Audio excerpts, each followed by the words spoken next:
तो जी स्वागत है आपका नेक्स्ट वीडियो में। इस वीडियो में हम लोग बात कर लेते हैं कि यहाँ पे सैलरीज़ कितनी होती हैं, चाहे वो स्टूडेंट की सैलरीज़ होगी या फुल टाइमर्स की सैलरी होगी। जैसे कि आप सबके नीचे कमेंट आए थे कि कौन से प्रोफेशन की यहाँ पे ज़्यादा डिमांड है, और कईयों के कमेंट्स आए थे या मेरे को डीएम आए थे कईयों के कि यहाँ पे सैलरीज़ कितनी होती हैं, चाहे वो स्टूडेंट की होगी या फुल टाइमर में हमारे को कितनी सैलरी मिलेगी, स्टूडेंट की किस टाइप की जॉब्स होती हैं। तो चलो फिर हम इस वाली वीडियो में आज डिस्कस करते हैं कि यहाँ पे सैलरीज़ की क्या रेशियो होती है, कितनी हमारे को सैलरीज़ की रेंज हमारी जाती है, चाहे वो स्टूडेंट की होगी या फुल टाइमर्स की होगी।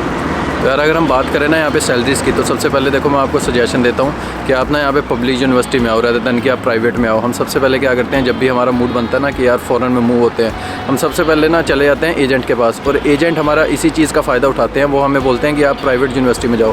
प्राइवेट यूनिवर्सिटी में क्या होता है, प्राइवेट यूनिवर्सिटी में आपकी फ़ीस होती है लगभग 15 से लेके 20 लाख रुपए, जो कि आप मान लो कहीं पे भी जाओगे, कनाडा, ऑस्ट्रेलिया, सेम ही फ़ीस रेंज रहती है। लेकिन यहाँ पे क्या चीज़ का बेटर ऑप्शन है, यहाँ पे ना आपको पब्लिक यूनिवर्सिटीज़ होती हैं, .DE करके ना एक इनकी वेबसाइट है, उसमें सारी आपको पब्लिक यूनिवर्सिटी मिल जाएंगी। आप उसमें अपने कोर्स की सिलेक्शन करो, आप अपना क्राइटेरिया देखो कि आपको कौन से कोर्स में आना है, क्या उसकी रिक्वायरमेंट है, आइल्स में आपको कितने बैंड चाहिए, या आपकी परसेंटेज आपको मतलब आपको पिछली परसेंटेज आपको कितनी मैच करनी है। तो उसके अकॉर्डिंग ना आप पब्लिक यूनिवर्सिटी में एडमिशन लो, जिसमें कि आपकी फ़ीस रहती है बिल्कुल ज़ीरो।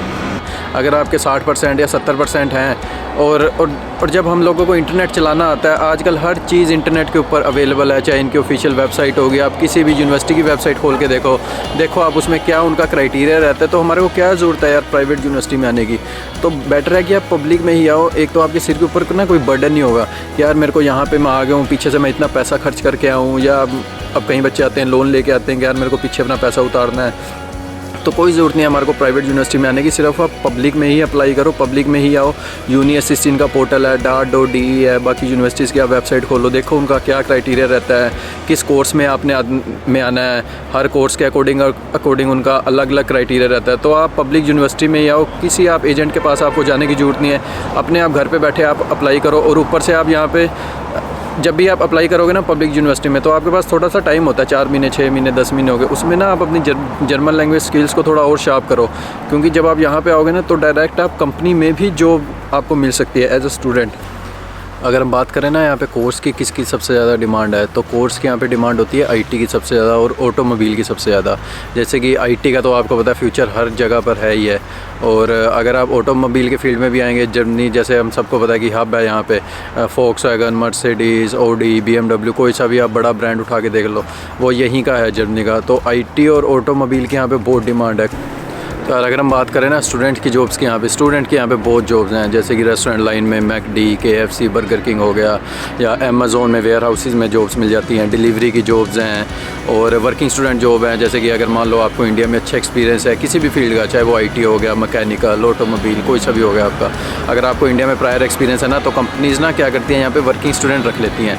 80 घंटे ही आपको काम अलाउड होता है, लेकिन उसमें सैलरी की रेंज जो आपकी चली जाती है वो होती है 14 से 16 यूरो तक। और मिनिमम जो सी यहाँ पे, चाहे आप किसी भी काम को आप देख लो, यहाँ पे स्टूडेंट के लिए जो सी मिनिमम सैलरी होती है वो होती है 12 यूरो पर आवर की।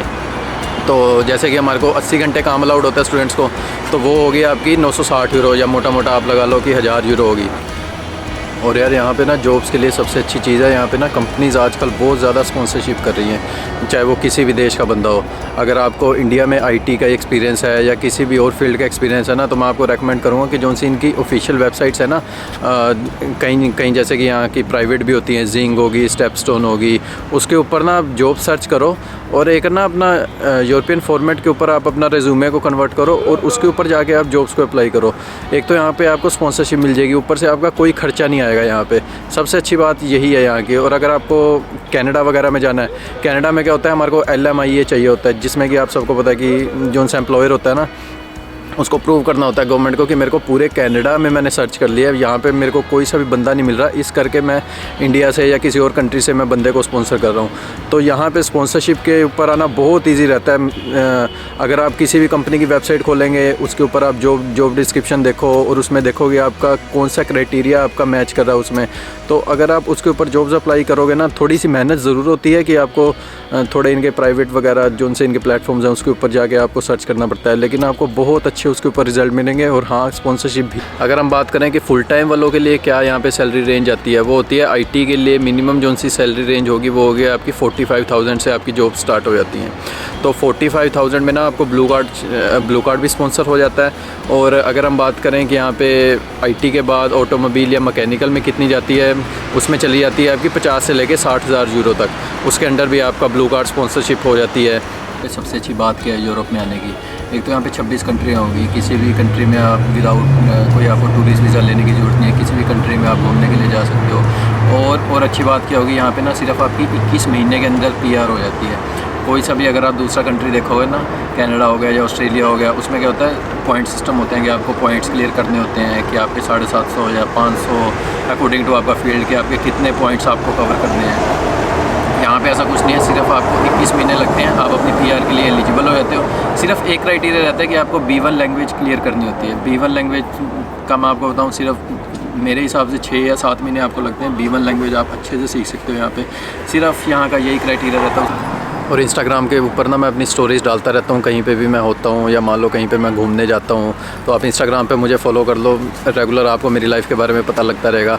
और आपको कोई सी भी इंक्वायरी करनी है इंस्टाग्राम के ऊपर, आप मेरे को डायरेक्ट DM कर सकते हो। और इसी चैनल के ऊपर ना मैं आपको ट्रैवलिंग वीडियोस भी दिखाऊंगा। अभी मेरा प्लान बन रहा है नेक्स्ट वीक जाने का कि मैं प्राग होके आऊँ, तो मैं आपको दिखाऊंगा कि प्राग में और जर्मनी में क्या डिफरेंस है, क्या अगर आप इंडिया से आते हो तो कैसे आप बजट ट्रिप यहाँ पे प्लान कर सकते हो कम से कम खर्चे में आगे प्राग में या यूरोप की और कंट्रीज़ में। तो अगर आप ट्रैवल वीडियोज़ में भी इंटरेस्टेड हैं तो उसके लिए भी आप मेरे को सब्सक्राइब करें। नेक्स्ट आपको वीडियोज़ में ट्रैवल वीडियोज़ भी देखने को मिलेंगी। तो चलो फिर ख़त्म करते हैं इस वाली वीडियो को।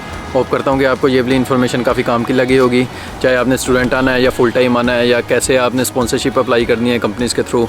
तो मिलते हैं फिर नेक्स्ट वीडियो में। और अगर आपको और इन्फॉर्मेशन चाहिए तो आप नीचे मुझे यूट्यूब के कमेंट सेक्शन में आप मुझे नीचे कमेंट भी कर सकते हैं या फिर इंस्टाग्राम पे डायरेक्ट DM भी कर सकते हैं।